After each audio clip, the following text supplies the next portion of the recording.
ناظرین، پاکستان براہ راست مشرق وسطیٰ کے تنازع میں فریق بن گیا ہے۔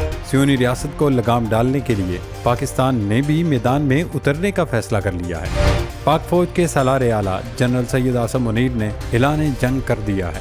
انہوں نے اسرائیل کو دو ٹوک اور واضح پیغام دے دیا ہے کہ اب مزید وہ لبنان اور غزہ میں ظلم جاری نہیں رکھ سکتا۔ ویسے بھی مشرق وسطیٰ کے معاملات کو لے کر صف بندی شروع ہو چکی ہے۔ روس اور چین کھل کر ایران کی حمایت اور سپورٹ میں میدان میں آ چکے ہیں۔ ایرانی وزیر خارجہ عباس عراقچی بھی پاکستان پہنچ چکے ہیں اور اب لگتا ہے یہیں بیٹھ کر طے کیا جائے گا کہ اسرائیل پر فیصلہ کن وار کب اور کیسے کرنا ہے۔ ویسے ایران میں اس وقت پاکستان اور پاکستانیوں کی بلے بلے ہو رہی ہے۔ تہران سمیت مختلف شہر پاکستان زندہ باد کے نعروں سے گونج رہے ہیں۔ پوری ایرانی قوم اس وقت پاکستانیوں کا نہ صرف شکریہ ادا کر رہی ہے بلکہ دل سے ممنون اور احسان مند ہے۔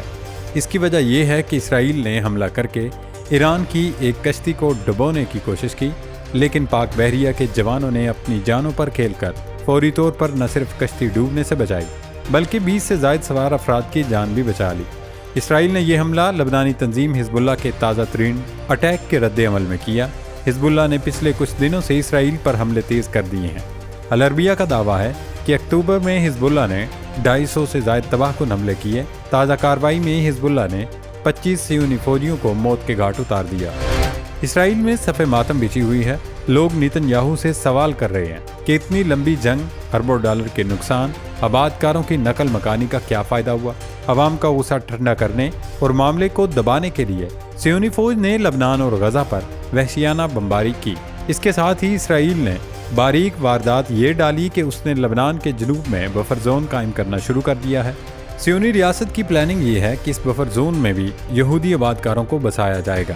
سب سے افسوسناک صورتحال یہ ہے کہ پوری امت مسلمہ اسرائیلی دہشت گردی پر نہ صرف خاموش تماشائی بنی ہوئی ہے بلکہ ایک طرح سے وہ اس کی سہولت کاری بھی کر رہے ہیں۔ حزب اللہ اور حماس نے خبردار کیا ہے کہ اسرائیل اپنے ناپاک منصوبے پر عمل کرنے سے باز رہے۔ ایران نے دعویٰ کیا ہے کہ مزاحمتی تنظیمیں سیونی ریاست پر بڑا حملہ کرنے جا رہی ہیں۔ یہ اتنا بڑا حملہ ہوگا کہ اسرائیل طوفان الاقصی کو بھی بھول جائے گا۔ ایک اور اہم ڈیولپمنٹ آپ کے ساتھ شیئر کرتے چلیں کہ روس نے امریکہ کے نئے ممکنہ صدر ڈونلڈ ٹرمپ کو قتل کرنے کی دھمکی دے دی ہے۔ روس نے امریکہ کو معاشی محاذ پر بھی دھول چٹانے کی تیاری کر لی ہے۔ روس دنیا میں نیا مالیاتی نظام لا رہا ہے۔ پوری عالمی تجارت اب ڈالر کی جگہ نئی کرنسی میں ہوگی۔ امریکہ میں اس وقت ہلچل مچی ہوئی ہے کیونکہ نیو ورلڈ آرڈر کے تحت قائم کیا گیا امریکی نظام دھڑام سے زمین بوس ہونے جا رہا ہے۔ ناظرین، اسرائیل نے لبنان میں بفر زون قائم کرنا شروع کر دیا ہے۔ اس وقت اسرائیل جنوبی لبنان، مشرق میں وادی البقاع اور بیروت کے جنوبی مضافات میں حملے کر رہا ہے، لیکن جنوبی لبنان کے سرحدی دیہات سے ہونے والی تباہی اور لوگوں کے بے گھر ہونے سے کچھ اور ہی اشارہ مل رہا ہے۔ خاص طور پر رامیہ، ایت الشیف، بلیدہ اور 7 دیگر دیہات کی بہت سی حالیہ سیٹلائٹ تصاویر واضح کر رہی ہیں کہ اسرائیلی افواج جنوبی لبنان میں بھی غزہ کی پٹی میں ہونے والے حالات کی طرح کا منظرنامہ مسلط کرنے کی کوشش کر رہی ہے۔ اسرائیل کا ابتدا میں ارادہ ہے کہ آبادی سے پاک بفر زون بنایا جائے اور بعد میں وہاں یہودی آباد کاروں کو بسایا جائے۔ گزشتہ روز اسرائیلی فوجی ترجمان سے صحافیوں نے پوچھا کہ کیا اسرائیل لبنان میں بفر زون بنانے کا ارادہ رکھتا ہے، تو سیونی فوج کے ترجمان آئیں بائیں شائیں کرتے رہے۔ انہوں نے کوئی واضح جواب دینے سے گریز کیا۔ سیونی فوج نے آج صبح لوگوں کو مشرقی لبنان میں بالبک کا علاقہ خالی کرنے کی ہدایت کی ہے۔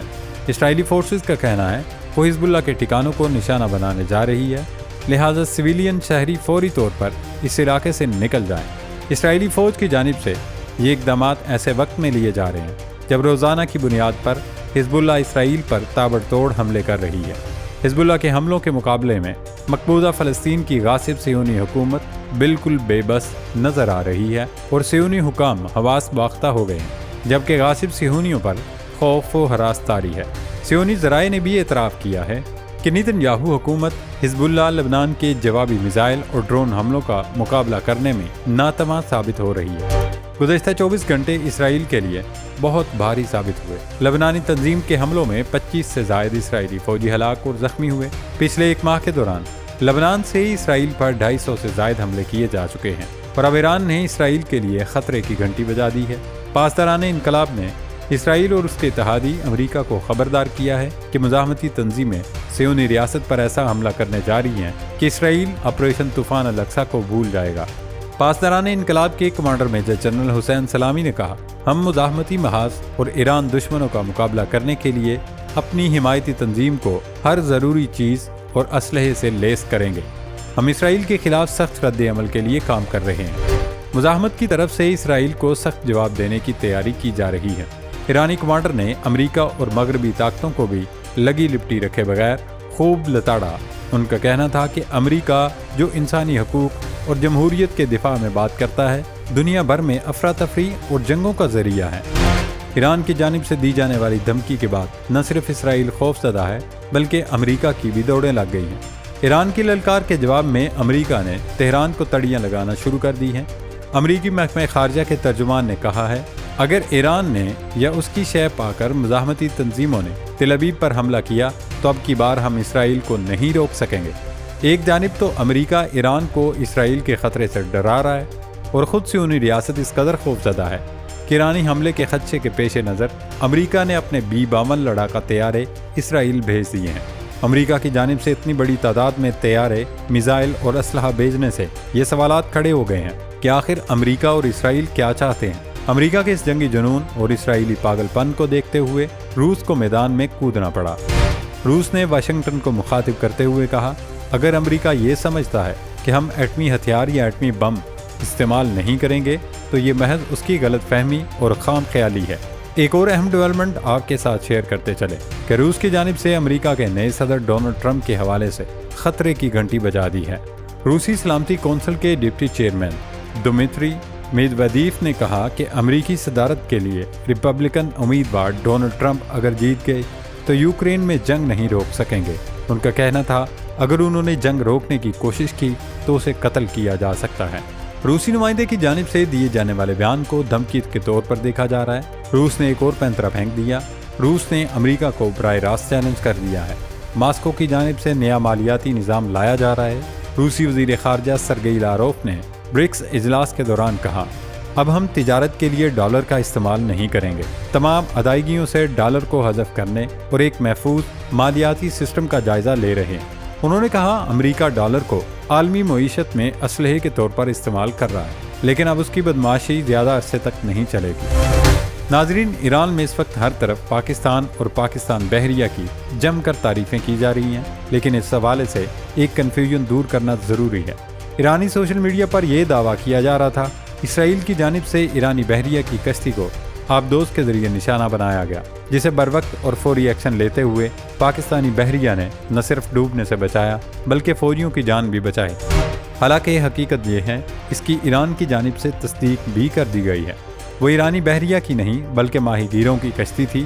البتہ اس بات کی تصدیق نہیں کی جا سکی کہ وہ حادثے کا شکار ہوئی یا پھر اسرائیلی فورسز نے اسے نشانہ بنایا۔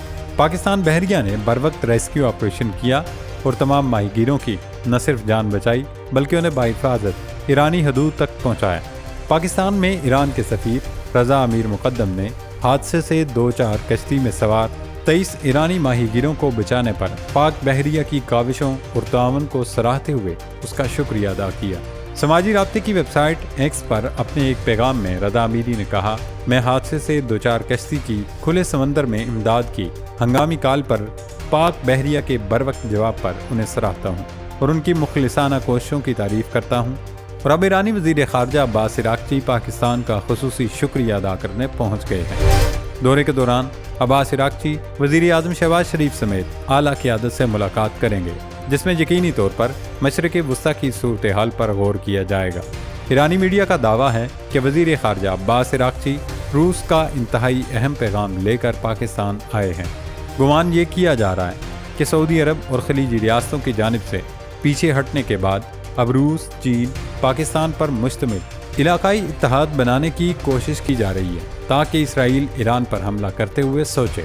پاکستان کے علاوہ روس اور چین کو بھی اندازہ ہو گیا ہے کہ صہیونی ریاست کے ناپاک عزائم کو ہر صورت روکنا ہوگا، ورنہ اسرائیل آہستہ آہستہ نہ صرف پورے مشرق وسطیٰ پر قابض ہو جائے گا بلکہ وہ تمام ملکوں کو اپنا محکوم بنانے کی راہ پر چل نکلے گا۔ اسی لیے گزشتہ روز پاکستان کے army chief general Syed Asim Munir نے کہا کہ بے گناہ کشمیریوں اور فلسطینیوں کی حالت زار اس بات کی یقین دہانی ہے کہ اب بھی عالمی برادری کو بہت کچھ کرنے کی ضرورت ہے۔ ISPR کے مطابق بین الاقوامی امن قائم رکھنے کے تربیتی مراکز کی تنظیم کی 28ویں سالانہ کانفرنس پہلی بار پاکستان میں centre for international peace and stability NUST Islamabad میں 4 سے 8 نومبر تک منعقد ہو رہی ہے۔ تقریب کا باقاعدہ آغاز آرمی چیف نے نئی عمارت کے افتتاح کے ساتھ کیا۔ آرمی چیف نے خطاب میں کہا، آج عالمی امن کو مسلسل بڑھتے ہوئے خطرات اور چیلنجز کا سامنا ہے۔ اقوام متحدہ اور دیگر تنظیموں کی جانب سے جاری امن کوششوں کے باوجود بے گناہ کشمیریوں اور فلسطینیوں کی حالت زار اس بات کی یاد دہانی کراتی ہے کہ اب بھی بہت کچھ کرنے کی ضرورت ہے۔ Army chief general Asim Munir کی اس بہت کچھ کرنے والے بیان کے بعد لوگوں کے کان کھڑے ہو گئے ہیں کہ آخر اسلام آباد میں کیا کھچڑی پک رہی ہے، کیونکہ ایک طرف تو پاکستان اور روس کے درمیان دفاعی تعاون مضبوط سے مضبوط تر ہوتا جا رہا ہے، وہیں ایرانی وزیر خارجہ بھی اسلام آباد میں موجود ہیں۔ کیا واقعی اب القدس فورس کی بجائے پاکستان اور ایران مل کر ایشین فورس بنانے جا رہے ہیں؟ اس وقت ایران کا مسئلہ یہ ہے کہ وہ ڈٹ کر اسرائیل کی نہ صرف مخالفت کر رہا ہے بلکہ صہیونی ریاست کو اینٹ کا جواب پتھر سے دینے کی بھرپور کوشش کر رہا ہے، لیکن ایسے میں اسے مختلف ملکوں کی حمایت اور مدد کی اشد ضرورت ہے تاکہ وہ اقوام متحدہ یا سلامتی کونسل یا کسی بھی فورم پر سفارتی تنہائی کا شکار نہ ہو۔ اب روس اور چین کی مکمل پشت پناہی اور کھلم کھلا حمایت کے بعد ایرانی قیادت کی جانب سے تند و تیز بیانات کا سلسلہ شروع ہو گیا ہے۔ خود ایرانی سپریم لیڈر آیت اللہ خامنئی بھی شیطان ریاست کو سبق سکھانے کی ہدایت کر چکے ہیں۔ اب دیکھنا یہ ہوگا کہ پاکستان، ایران، چین اور روس پر مشتمل نیا بلاک کتنا فائدہ مند ثابت ہوگا۔ کیا یہ بلاک اپنی مشترکہ فوج بھی بنانے میں کامیاب ہو سکے گا؟ یہ فوج ایران کا دفاع کر سکے گی یا اس کی حیثیت بھی عرب ملکوں کی فوج کی طرح محض نمائشی اور رسمی ہوگی؟ ایرانی وزیر خارجہ کے دورہ پاکستان کا مشترکہ اعلامیہ ابھی جاری نہیں کیا گیا، لیکن دیکھنا ہوگا اعلامیہ میں کن باتوں کا تذکرہ کیا جائے گا۔ اسرائیل میں اس وقت کھلبلی مچی ہوئی ہے کہ ایران اور پاکستان مل کر اگر حملہ آور ہوئے تو پھر صہیونی ریاست نیست و نابود ہو جائے گی اور اس کی داستان بھی نہ ہوگی داستانوں میں۔